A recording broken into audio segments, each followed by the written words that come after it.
नमस्कार दोस्तों, प्रस्तुत है श्रीमद् भागवत गीता का अगला भाग। अकीर्तिं चापि भूतानि कथयिष्यन्ति ते व्ययां संभावितस्य चाकीर्तिर्मरणादतिरिच्यते। कृष्ण कहते हैं, हे अर्जुन, सब लोग तेरी बहुत काल तक रहने वाली अपकीर्ति का भी कथन करेंगे और माननीय पुरुष के लिए अपकीर्ति मरण से भी बढ़कर है। मतलब युद्ध करने से अगर मना कर दिया तो उससे बड़ा अपमान, उससे बड़ी बेइज्जती कुछ नहीं हो सकती। कुछ लोगों की भीड़ में अगर आप जाते हैं तो सब आपको सम्मान से देख आपकी प्रशंसा करते हैं, और दूसरी स्थिति में आप कहीं जाते हैं तो लोग अपमान से देखते हैं, अपनी नजरें फेर लेते हैं। आपको क्या स्वीकार है, यश या अपकीर्ति, अपमान या सम्मान? युद्ध को छोड़ देने का मतलब ही अपमान है।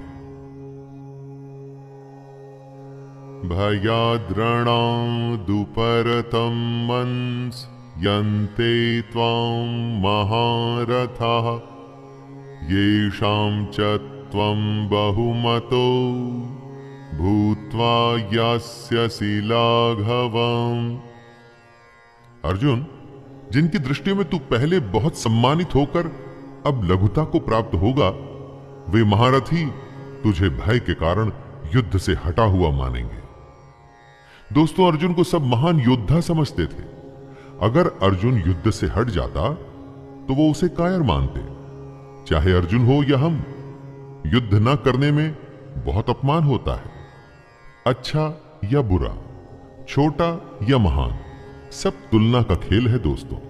इस खेल में हार जीत तो होती ही है, इसके अलावा युद्ध में कौशल दिखाना भी एक बहुत बड़ी बात होती है। और अगर कोई युद्ध से ही मुंह फेर ले तो समाज में उसे कहीं जगह नहीं मिलती।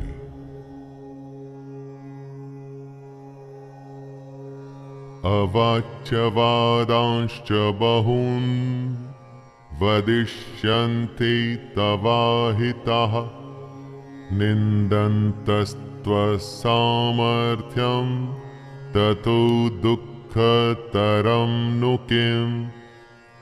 आपके बैरी, आपके शत्रु तो इसी ताक में रहते हैं कि कब आपकी निंदा कर सकें।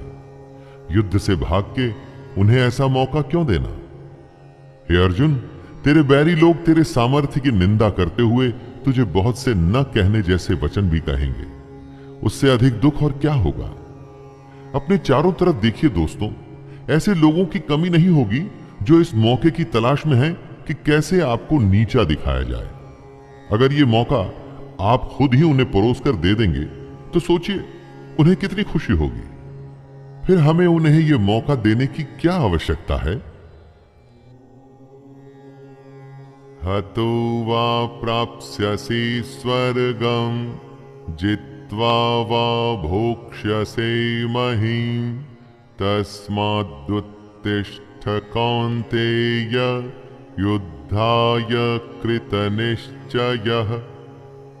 या तो तू युद्ध में मारा जाकर स्वर्ग को प्राप्त होगा अथवा संग्राम में जीतकर पृथ्वी का राज्य भोगेगा। इस कारण हे अर्जुन, तू युद्ध के लिए निश्चय करके खड़ा हो जा। आज की दुनिया में इसी बात को सोच के देखिए दोस्तों, पूरे जी जान से खेलने पर आप हार जीत की चिंता नहीं करते, क्योंकि आप अपना सब कुछ झोंक चुके होते हैं। जीतने पर नाम होता है और हारने पर भी आप अपने और दूसरों के मन में सम्मान पाते हैं, क्योंकि आपने धर्म के अनुसार युद्ध किया। इसलिए अपनी चुनौतियों से, चैलेंजेस से कभी भी मुंह नहीं मोड़ना चाहिए। सुख दुखे समे कृत्वा लाभालाभौ जया जयौ ततो युद्धाय युज्यस्व नैवं पापमवाप्स्यसि। जय पराजय, लाभ हानि और सुख दुख को समान समझकर उसके बाद युद्ध के लिए तैयार हो जा। इस प्रकार युद्ध करने से हे अर्जुन, तू पाप को नहीं प्राप्त होगा। दोस्तों, अपनी चुनौती में अगर आप अपना सर्वस्व लगा देते हैं तो जीतने पर तो सब कुछ मिलेगा ही, लेकिन अगर हार भी जाते हैं तो अफसोस नहीं होगा, निराशा नहीं होगी, क्योंकि आपके पास जो भी था वो आपने युद्ध में, अपनी चैलेंजेस में लगा दिया। अब इस स्थिति को बड़े ध्यान से देखिए। युद्ध में अपना सब कुछ लगाने पर हार जीत में अंतर कम हो जाता है, और यही तो कृष्ण भी कह रहे हैं कि सुख और दुख को एक जैसा समझें और बस युद्ध में लग जाएं। अच्छा बुरा सबको एक जैसा समझकर बस अपने काम, अपनी चुनौती में लग जाइए। एषा ते विहिता सांख्ये बुद्धिर्योगे त्वयिमां शृणु बुद्ध्या युक्तो यया पार्थ कर्मबंधं प्रहास्यसि। हे पार्थ, ये बुद्धि तेरे लिए ज्ञान योग के विषय में कही गई है, और अब तू इसको कर्म योग के विषय में सुन। दोस्तों, अब कृष्ण कर्म योग के बारे में बता रहे हैं, जिससे कर्मों के बंधन को तोड़ा जा सके, नष्ट किया जा सके। ज्ञान सोचने और समझने की बात है, और कर्म व्यवहारिक यानी प्रैक्टिकल, सच्चाई, दोनों तरीके हैं अपने गंतव्य, मंजिल या डेस्टिनेशन पर पहुंचने के।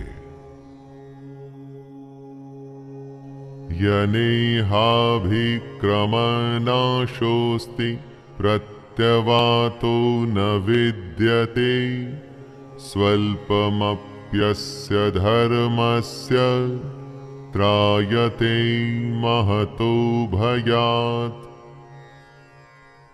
इस कर्म योग में आरंभ का अर्थात बीज का नाश नहीं है, और उल्टा फल रूपी दोष भी नहीं है, बल्कि इस कर्म योग रूपी धर्म का थोड़ा सा भी साधन जन्म मृत्यु रूपी महान भय से रक्षा करवा देता है।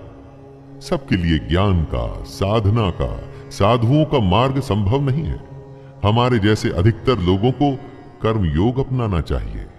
अगर कर्म योग को समझ के उस पर हम सब चल सकें तो कभी निराशा नहीं होगी। अगर इस कर्म योग को हम थोड़ा सा भी समझ लें तो जन्म और मृत्यु के डर से हमेशा के लिए बच सकते हैं।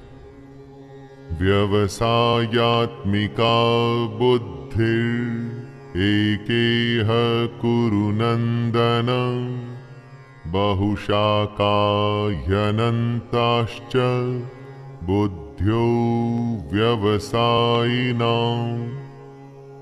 हे अर्जुन, इस कर्म योग में निश्चयात्मिका बुद्धि एक ही होती है, किंतु अस्थिर विचार वाले विवेकहीन सकाम मनुष्यों की बुद्धियां निश्चय ही बहुत भेदों वाली और अनंत होती है। जब फैसला लेना हो तो बुद्धि एक ही होती है, लेकिन जहां सोच की, फैसले की, निर्णय की कमी हो वहां कई बुद्धियां काम करती हैं।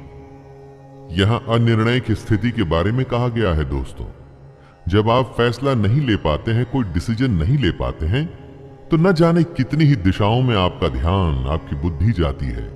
लेकिन अगर आप निर्णय करने की सोच लें तो उसके बाद सिर्फ उस काम को करने का ही प्रण होता है। और अगर ऐसा नहीं है तो ऐसा होना चाहिए। यामिमां पुष्पितां वाचं प्रवदन्त्य विपश्चितः वेदवादरताः पार्थ नान्यदस्तीति वादिनः। हे अर्जुन, जो भोगों में तन्मय हो रहे हैं, जो कर्म फल के प्रशंसक वेद वाक्यों में ही प्रीति रखते हैं, जिनकी बुद्धि में स्वर्ग ही परम प्राप्य वस्तु है और जो स्वर्ग से बढ़कर दूसरी कोई वस्तु ही नहीं देखते, यानी ऐसे लोग जो कर्म के बदले में होने वाले सिर्फ फल, लाभ की ही बात करते हैं। जब भी कोई काम उससे होने वाले फायदे से शुरू होता है तो वो काम नहीं, स्वार्थ हो जाता है। उसे कर्म नहीं कह सकते। जो लोग ऐसा करते हैं उन्हें कृष्ण कर्म फल का प्रशंसक बता रहे हैं। आप अकर्मी होने से बचिए।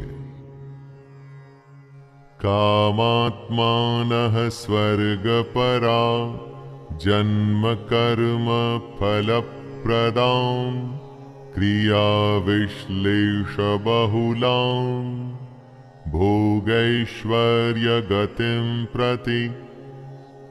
ऐसे लोगों को कृष्ण ढोंगी बताते हैं। वो कहते हैं, हे अर्जुन, ऐसा कहने वाले हैं वे अविवेकी जन इस प्रकार की जिस पुष्पित अर्थात दिखाऊ शोभा युक्त वाणी को कहा करते हैं, ऐसे लोग ढोंगी होते हैं। यानी वो लोग जो कर्म की बात सिर्फ इसलिए करते हैं ताकि उन्हें बदले में भोग और ऐश्वर्य जैसे फल या लाभ मिल सके, काम से ज्यादा उसके होने वाले फायदे की बात करना ढोंग है।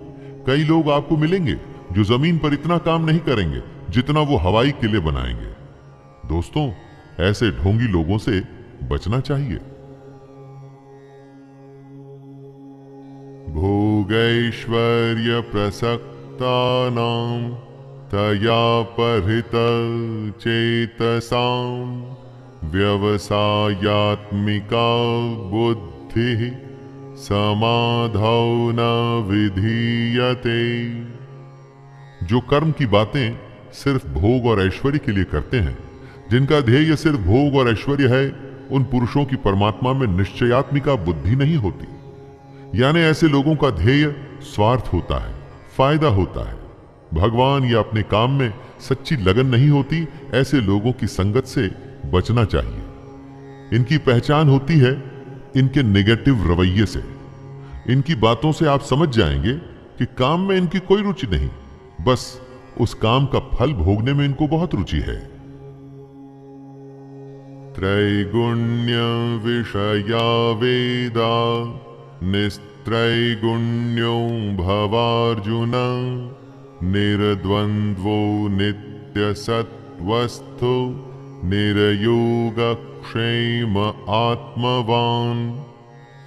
हे अर्जुन, वेदों के कर्म कांड हमारी प्रकृति के 3 गुणों से जुड़े हैं। इसलिए तू उन भोगों एवं उनके साधनों में आसक्तिहीन, हर्ष शोकादि द्वंद्वों से रहित, नित्य वस्तु परमात्मा में स्थित योग और क्षेम को न चाहने वाला और स्वाधीन अंतःकरण वाला हो। यहां पर कृष्ण अत्यंत कठिन लेकिन सबसे बड़ी बात कह रहे हैं। वो कहते हैं कि वेद भी सिर्फ 3 गुणों में ही सीमित हो जाते हैं, उससे आगे वो भी नहीं जानते। उससे आगे है कर्मयोग। उनका कहना है कि कर्म करो लेकिन उसमें आसक्ति नहीं, उससे जुड़े सुख दुख से लगाव न रखो। यावानर्थ उदपाने सर्वतः संप्लुतोदके तावान् सर्वेषु वेदेषु ब्राह्मणस्य विजानतः। बेहद बड़े जलाशय के प्राप्त हो जाने पर छोटे जलाशय में मनुष्य का जितना प्रयोजन रहता है, उसी तरह से अगर जिसने ब्रह्म तत्व को समझ लिया, तब उसके लिए वेदों की कोई आवश्यकता नहीं। पोथी पढ़ पढ़ जग मुआ, पंडित भया न कोय। पोथी या वेद से ही आपको सफलता मिले, ऐसा सोचना गलत है। कर्म योग तो उस बड़े तालाब की तरह है कि अगर ये मिल गया तो छोटे तालाब की आवश्यकता आपको क्यों रहेगी। कर्म का खेल इतना बड़ा है कि उसके आगे सारे ज्ञान छोटे पड़ जाते हैं। लेकिन कर्म को समझना पड़ेगा कि आखिर ये होता क्या है। दोस्तों, अभी के लिए इतना ही। आगे की कथा अगले भाग में। और दोस्तों, अगर आपको मेरा यह छोटा सा प्रयास पसंद आ रहा हो तो कृपया चैनल को सब्सक्राइब करें, वीडियो को लाइक करें और ज्यादा से ज्यादा शेयर करें। धन्यवाद। जय श्री कृष्णा।